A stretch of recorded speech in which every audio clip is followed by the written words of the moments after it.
welcome back to the Citizen channel. This is a part 2, guys, so make sure you watch part 1. And we're looking at a certain book. So this is a City Book Club stroke I Didn't Know That special, because we're going to have a look through the book, and rather than read an extract, we're going to give you some bits and pieces of information that interested me and stuff I can talk about, because I was there. Alright, I wasn't there with the players, but I was there off the pitch knowing what was going on.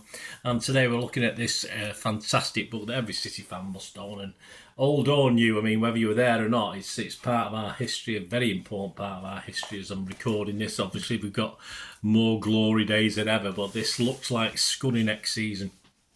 Of course, by David J. Mooney for his correct pen name on the book. And so we're going to have a quick look of this. This was actually first published back in 2014 as a foreword by Joe Royle. And again, I will thank my friend, good friend Mike at Bolt from the Blue X, and of course he's got his a podcast with me as well on that one. So if you've never checked out the podcast, guys, seek it out, have a bit of fun on there. And of course David Mooney himself for kindly sending us the book. He signed it for me as well, which is fantastic. So it's just a book every City fan should know, really. Some interesting stuff in it. And what surprised me, as I did say in part 1, is how long some of the players were with us. And the beauty about this book, it's not just talking about the 99 playoff final, it's talking how they came to City and what they did afterwards as well. So it's a great insight if you want to know more about that set of players in that squad. The 14 players we've covered, I think it's how many of it, about 6 of them so far, those 14 players, and what they've been up to. So it's just a great read overall.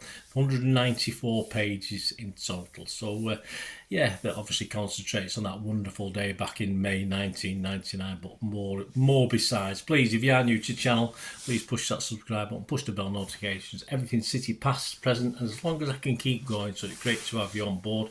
I'll let you know my various socials. You can contact me through later on as well. But of course, if there's an individual or an organisation, I do film and TV vlogs as well. Any interest in supporting the channel or supporting my channel or sponsoring the channel, just let me know. You can message me through YouTube, or I'll mention the different socials I'm on right at the end. So it'd be great to have you on board and check out everything. More importantly, let me know your memories, because that's what it's all about when you read books like this. It brings things back to you, doesn't it?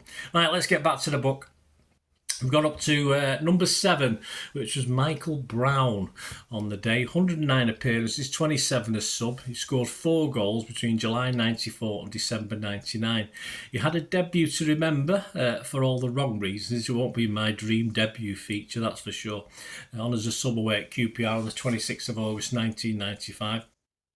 His debut lasted an energetic 10 minutes, but he was sent off for tugging down Andy Impey. Now, he says, I think Mick McCarthy was playing at the time, that he was actually there. So he wasn't the last man, but the referee decided he was, so he got sent off. A bit harsh, but it was a bit of a harsh welcome to the first team.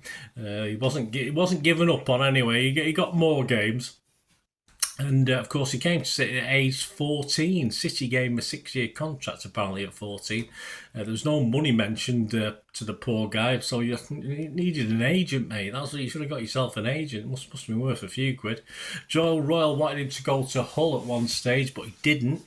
He worked his way back into favour and didn't do too badly, did he, for City? Well, not until the playoff final anyway, though he was replaced at 0-0 by Bishop. It was the season after when Joe Royle looked not to have a spot for him again, and he couldn't play himself back into it. But not Hull and East Yorkshire for him. It will be South Yorkshire and Sheffield United, of course. And later Tottenham, I think he was on the losing team in that very famous FA Cup game, wasn't it? That time he was in the Tottenham team, so he did speak about that as well. And I wonder though, when he went to Sheffield United, who it was that scored the winner against City for Sheffield United the week after he left us. I think I'll let you decide who that might have been. At number 8, we had Jeff Whitley. Yes, 141 appearances, 30 substitute, 8 goals. Of course, had his problems. We did mention Andy Morrison's problems in part 1 with a drink problem, etc., or the drink culture, and it obviously flowed over into the football and affecting football. And away from football, where Andy was quite lucky to get away without any sort of bad prison sentences, etc., for what happened while he was under the influence, if you like. And of course, Jeff Whitley had his own problems with drink and drugs as well. On the pitch, he'd been farmed out to Wrexham in the 98-99 season, but managed to come back and earned his place in the playoff final team, of course. A leg break, though, under Kevin Keegan, and he never really featured again in Keegan's plans after that one, so a great shame. Jeff Whitley. Number 9, Paul Dickov as well. Not my lad's favourite, because he didn't like the way he used to celebrate against us when he scored, when he came back to us after he left us, but that's just his character, isn't he? He's still a solid blue, I think, and I think he's... Has had a son who's a big City fan as well. Anyway, Paul Dickov made 199 appearances, 68 as sub, managed 41 goals. Yes, he came back and left twice, of course. Originally, he was here from August 96 to Feb 2002, and then May 2006 to June 2008. And of course, his equaliser at Springfield Park in the semi-final first leg was the last ever goal scored at the stadium before they moved grounds. Yeah, I mean, that stadium, I went for a friendly game. It was the Northern Premier League at the time against Manchester City. A bit of trouble that day. We were fighting United fans or chasing them all over the ground, but it was a bit of a dump, wasn't it, in fairness? I'm sure missed by Wigan fans, and now they had to move, but of course this was the last goal scored by Paul Dickov in that second leg before they moved to the new stadium. Dickov apparently never missed a penalty when practising. I know how he feels. I used to be very good at practising, but not so good when I took one in real life leading up to this match.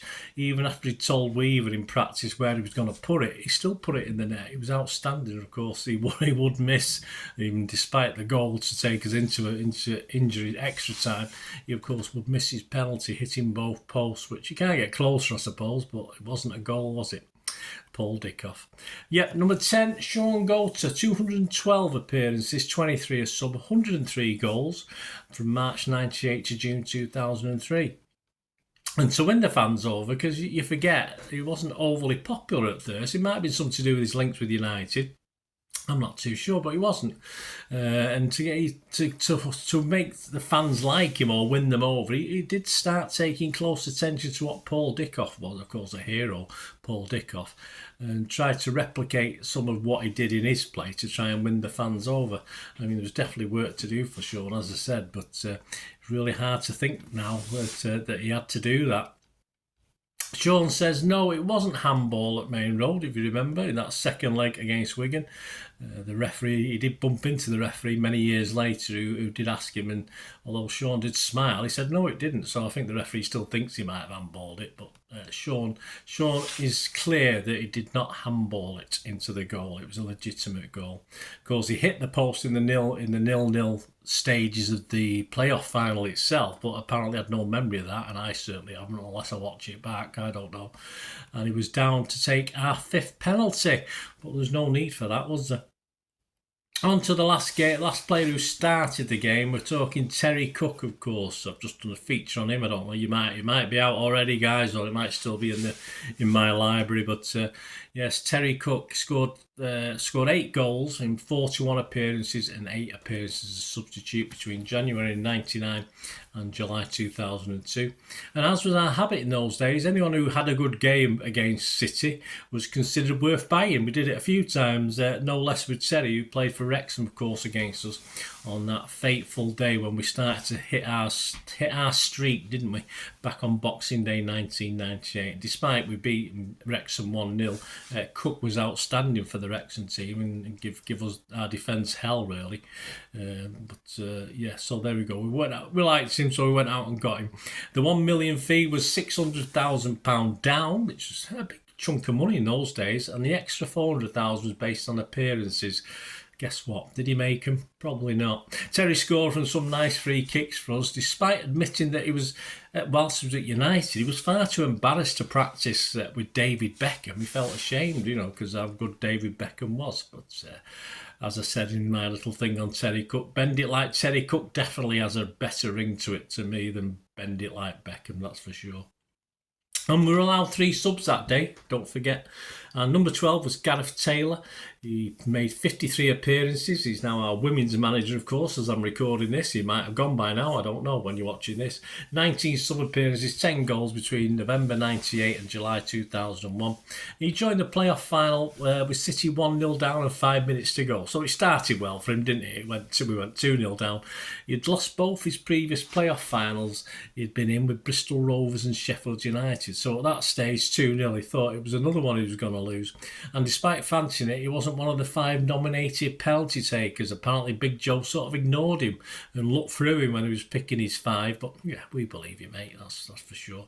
13, Tony Vaughn. 72 appearances, 6 as sub, 2 goals from August 97 to March 2000. In the final, he joined in with Ian Bishop, don't forget, who we'll mention again in a moment. After just after 60 minutes, after 60 minutes, a standard time for managers to make changes, and of course Tony replaced Mozza, who'd had injections before the game to try and get as far as he could through it, but still it wasn't fit enough, and replaced Mozza at 0-0. Like most one-footed players, Tony Vaughan claims his right foot was only useful for standing on. I totally get, absolutely. Although I must admit, when I used to play, I used to try and do things with my left and my right, because I thought, well, you might need to. But certain players get by, don't they? That's for sure. David Silva, Bernardo, yeah, they all seem to get by with one foot, don't they? And last but not least of the players we're going to look at, number 14, Ian Bishop, 117 appearances, 34 sub appearances, 7 goals.